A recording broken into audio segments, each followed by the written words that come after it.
Welcome, everyone. This is a really important day for us as a community because it's not often that we get to recognize a milestone in the life of one of our colleagues as we today celebrate retirement of Dr. Bob Reid. Bob's been an important part of the UD campus for 14 years, and over those years, he's shaped the lives of hundreds of students, really forming them into people who are effective and purpose-filled communicators. So this afternoon, we'd like to honor Bob through words and images, through tokens of appreciation and expressions of fellowship. And to start off, I'd like to invite President Bullock to the podium.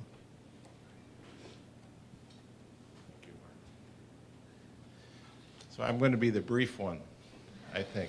So as some of you know, Bob and I have known each other for many years. And so it's really, I don't know for you, for me, this is a little kind of a surreal moment because when we first met, Bob was kind of ushering me into a graduate program.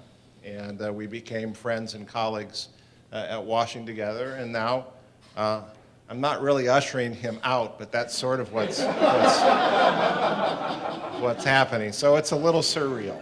But Bob, you have, certainly on behalf of our Board of Trustees, I want to wish you the very best, but more importantly, to thank you for your amazing commitment over these last number of years. It's what you have done to build the program and to help elevate certainly the intellectual activity, and just your commitment of time and energy to the overall mission of the university is really remarkable. And you and Barb together have been wonderful colleagues and friends and supporters of what we are all trying to do here. You will be greatly missed. You're greatly admired. I hope you know that. And we wish you Godspeed and are grateful that you'll continue to stay in touch with us. So I hope that these, is it 14 years? I hope these 14 years have been as meaningful to you as they certainly have been to me personally, but to all of us organizationally. So on behalf of the Board of Trustees and on behalf of me, I guess, I just want to say thanks. So God bless you and thank you.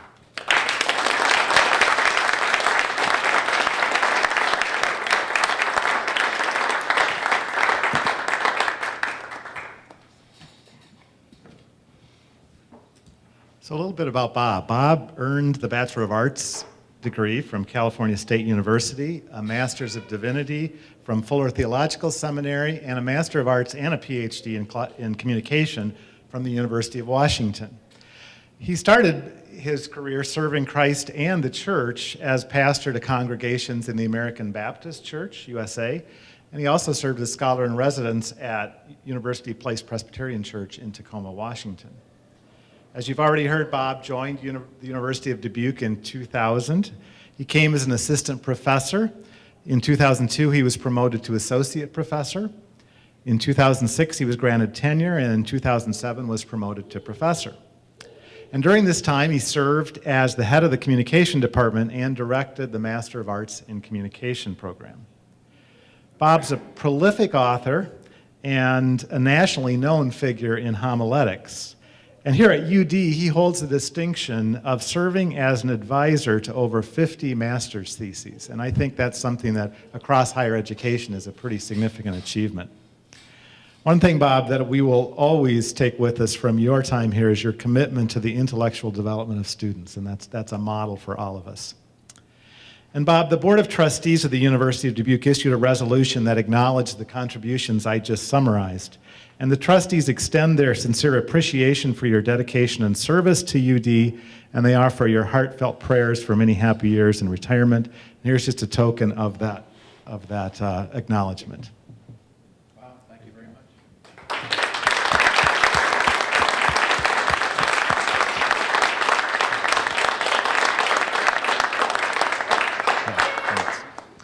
And I should mention that in this resolution, it also notes that the board appointed Bob Professor of Communication Emeritus. So you join an elite group of UD Emeriti faculty. Now, Bob's academic life intersected with a couple people on our campus, not only President Bullock, but also Dr. John Stewart in his days at the University of Washington.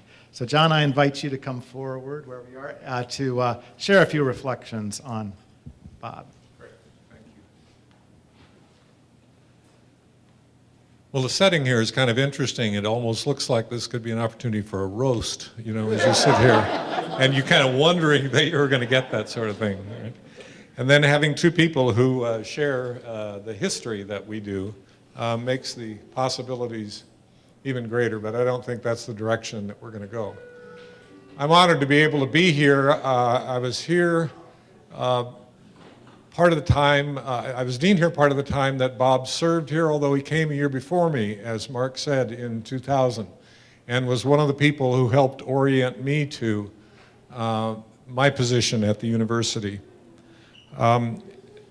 I had several of the same pieces of history that I wanted to mention to you that Mark mentioned, and let me just pick out a couple that Mark didn't include, that are impressive to me as I look over the history of a lot of academics. Bob has published 6 nonfiction books and 1 novel, and I don't know that everybody is aware of his novel. Have you talked about that a lot with colleagues here? But that's true. He's published 13 refereed articles, 11 chapters, and between 1999 and 2012, he published 5 books and homiletics. In addition, he's authored and presented 31 convention presentations since the year 2000. So when you put this together with his work before he came here as an American Baptist minister and as a scholar in residence, you have a picture of a person who's very active professionally in both his church and at his university. As Mark suggested, part of what impresses me about Bob is that he molds his students, he mentors his faculty, he markets his programs, and he modifies his offerings to fit what are the changes that are being made in his discipline and the needs of his institution. And when I was serving as dean, this was particularly apparent to me. Bob could always be counted on as a head of the Department of Communication to be thinking about what both content and delivery options we ought to be engaging in to keep us at the cutting edge of what the families and students who want degrees in communication are interested in. And I really respect a great deal the growth that I've seen in Bob and the changes that I've seen him make over the years. This is a man who cares about a lot of people. First of all, he cares about his students, and Mark's already mentioned that. He cares about their academic development. And he cares about other things too. When early on, when I was looking at the student evaluations from Bob's teaching, there were a couple of them that weren't very positive. And so Bob, he's remembering these meetings. And so Bob and I had some conversations about that. And what happened in those conversations was not defensiveness and not excuses and not reasons that the forms weren't accurate, but ideas about how he might change, and with intentional and systematic and proactive efforts, that particular way of gathering data about about the teaching and learning that goes on, which all of us know has its strengths and has its weaknesses. That particular way of evaluating Bob's performance in the classroom, the numbers went up, that improved. He cares about his students. Bob also cares about his faculty, and I observed instances of that when I was in the dean's office. But there are better experts here today than me who might speak to that, and I've alluded at least a couple of them. As Bob's faculty who are here, what would be an example from your point of view that demonstrates Bob's caring about faculty?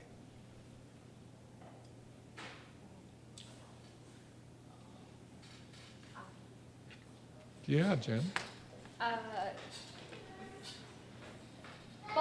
aware that we call him this, but some of you might not be aware that our nickname for Bob as a department chair, or at least what I like to think of him as, is the grizzly bear.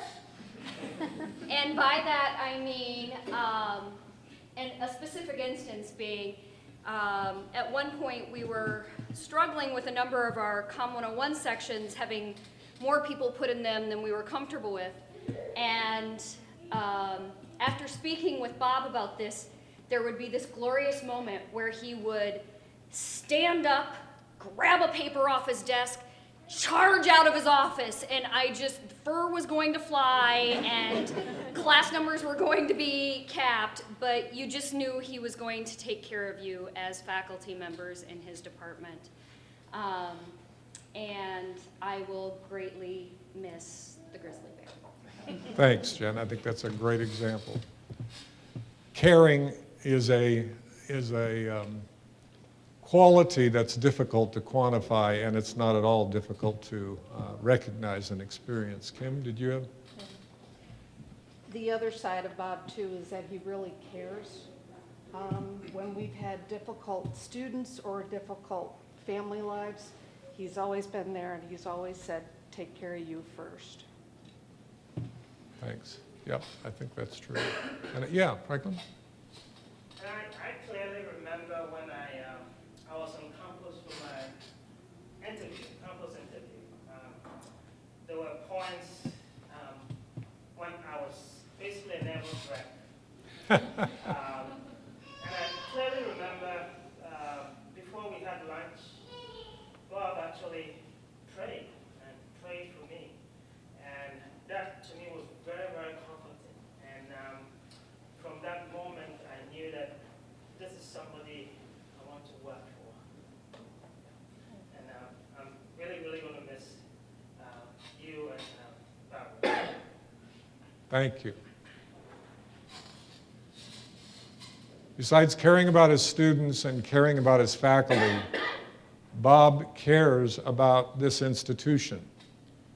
And you know, it doesn't strain credulity to have a Presbyterian minister be our president and evidence caring about a Presbyterian institution.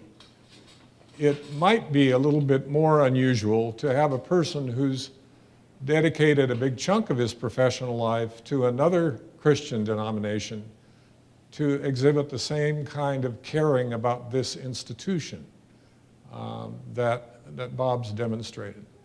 I've had several conversations with him about, for example, the Master of Arts in Communication program, about how important graduate programs are to an institution like ours, about how they help us gain visibility in the community, about how they bring a different kind of student to campus, about how they provide different kind of teaching opportunities for our faculty, and about how we need to keep building this program. And once again, what Bob did was think about how the program can be upgraded, get himself to the Rotary Club meetings where he could speak about the program and in front of other audiences where he could promote it, and continually develop that program to be the robust one it is. And I agree with your statement about the number of master's theses. I looked at the number of both theses and practica that he's directed, and the number I counted is 77, which means almost 10 in every year. Now, those of you who have worked in graduate education realize that is a tremendous burden to carry along with a load of undergraduate teaching. I'm really pleased that Bob's ties will not be completely severed with UD because he's agreed to stay on in at least a consultative capacity as the programs that he's been working on continue to develop and take maybe new shapes. Bob, along with others, I want to offer you my profound gratitude for your service and wish you Godspeed in everything you do next.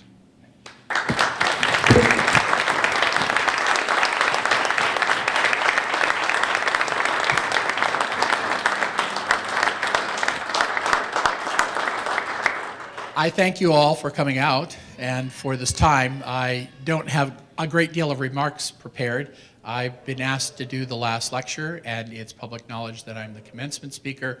And I remember when I got the itinerary for this and it said comments, and I'm sitting there going, I'm still working on the commencement address. Quite seriously, I was still working on the commencement address all day today. So I'm sitting there going, anyway.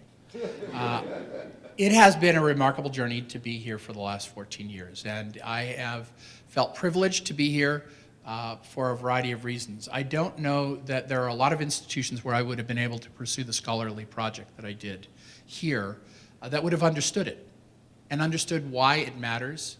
I enjoy the fact that because of that, I have a national reputation in a world outside of this one where I am viewed as the go-to person to ask about things that have to do with communication and rhetoric in a totally different world than most of us live in here. That is a joy in my heart, and I am grateful for that. There was a time a number of years ago when President Bullock and I were at the same meeting. It was at Wesley Theological Seminary, and it was drawing to a close, and we looked at each other and said, this is a world that we both want to be part of. And in a way, each of us have found our own way to do that. But I had an opportunity to do that in a very real way that I think was able to be realized through this institution. I've also have the joy, as some of you have heard, of working with the graduate program here. 5 minutes before I left to go to the wrong building first and then come to the right building here to do this, I sent off an email for Ms. Dana Whites, who has finished her practicum project at 109 pages here. And she is one of 8 of the 9 students that are finishing up this semester, and so I'm grateful for that. It's an incredible piece of work, as is the work that all those students are doing. It is just profound to see the level, when the challenge is put before students at the end of this program, what they're willing to step up to and do. There's 9, that's a 9-credit course. It is, isn't it? It's easy. I don't get complaints about that on our forms at the end, because what we get is students, and I'm looking, I'm right behind her is another one, because what they are able to do with that final project is something that is fulfilling to them personally, makes them feel as if their graduate program is really a graduate program, that they are a master of some area of knowledge. And that's what a master's degree program should do, is allow students who graduate to feel that they truly are a master of something. I am truly grateful for the opportunity to have worked with those master's degree students through the years. It has been a rich investment of my life. I'm also deeply grateful for the opportunity to have worked for undergraduate students as the head of that program as well. I am most grateful to the faculty who have really carried the ball with that in my department. The truth is that I've been looked to as a person who mentors. What that really means is I'm able to say, would you take care of this? Would you take care of that? Would you? And they do. They just run with it, and I don't try to interfere with it. I don't think I interfere very much with what they do because I don't have time to do that. And what has happened is, I think, a great department that has been wonderful to work with through the years. And they have done a fabulous job of mentoring our undergraduate students. My job has been to try to make sure that the department runs with some level of smoothness and, as John talked about, continues to evolve and be what the communication department needed to be. I'm thrilled to work with students. I showed someone, I got an email earlier today. Ms. Lammers, who's in the back of the room, apparently had said something to a man who graduated a number of years ago named Andy Coons, who sent me an email saying how great that was, how he felt mentored, and that it's all still ethos, pathos logos. And that was just fun to hear. Those kind of comments coming from students in the undergraduate program, that we have sought to make sure that we have the kind of program that builds them for careers. I'm thrilled that we have that. Right now in the University of Dubuque, we are the other business department. No, we're not crunching the numbers. No, we're not doing some of that. But we are very proud with the way that our undergraduate students really are finding excellent career placement out there, and we work hard to make that happen as a department. I cannot tell you how proud I am of the faculty in our department who really help make that happen. And their contributions to understanding and shaping what that department needs to be cannot be underscored enough. I love you guys. You're great. I appreciate you so much. So I thank all of you who are also my colleagues. One of the things that Parker Palmer said in his, I can't remember his most famous book, what was it? Yeah. One of the things he says in that book along the way is an interesting thing. He said the most important thing a faculty does every year is a little thing that happens that almost can slip through the cracks at the end of the year when we all are asked to vote in the slate of students that are about to graduate. Because what we're really doing is voting our confidence in one another to be a university. That when we gather and we all raise our hands and say aye, we're not just saying aye about those students that we happen to know. We're saying aye because we trusted the fact that there were other courses that were going to be taught by other professors in other fields that are helping to mentor our students along the way. And when we say that aye at that moment, we are voting our confidence that collectively as a faculty, we are truly an institution that we can be proud of to see students go off and prepare for those careers. The rest of you who are in this room, you're the people that I have lifted my hands with and said aye, and understood what Parker Palmer was saying at that moment. Proud to be part of that with you. Proud to say, yes, I'm a faculty member here with you in that. And so, as a colleague for you, I thank you. For the administrative staff that are behind the scenes that I don't always see, but they make this all possible, I'm also so very, very grateful. And also for Barbara, who's sitting here, who flew back in last night at, I think we got home about 11 o'clock, and I'm kind of ready to say, okay, let's pack this in. And she began to walk around the house and say, okay, let's get the pictures down. Let's get the, and she's beginning to pack boxes at 11 o'clock last night. But I love her dearly, and she has been an incredible support through all of this. When we moved here, we were advised, make sure you buy a house that has street appeal because you might only be here a year. And those of you who knew what happened in the summer of 2000 understood what that meant. I thought I had a house with street appeal. I'm hoping it still does. Anybody want to buy a house? We're selling. But other than that, it has been great. And I cherish the fact that I have a continuing role to work with the University of Dubuque. Thank you all.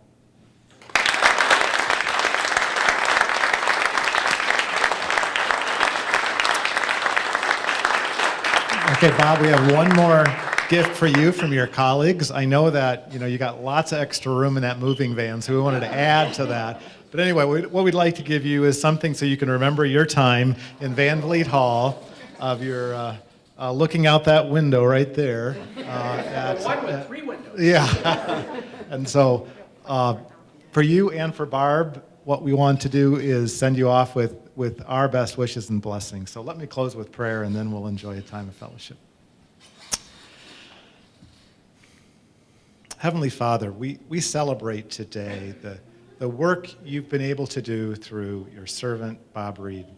We thank you for the impact he's had on students here at the University of Dubuque, for the impact he's had on the church universal through his work in homiletics and his work as a pastor. And we thank you that we've been able to share that journey with him, and we've been able to be encouraged by what you do through him. We're grateful, too, for Barb and for her work. We thank you for the opportunity she has now to serve you in the Seattle area. We ask that you'll bless them in this move and continue to use them to your glory. We thank you for Jesus, and it's in his name that we pray. Amen. Amen.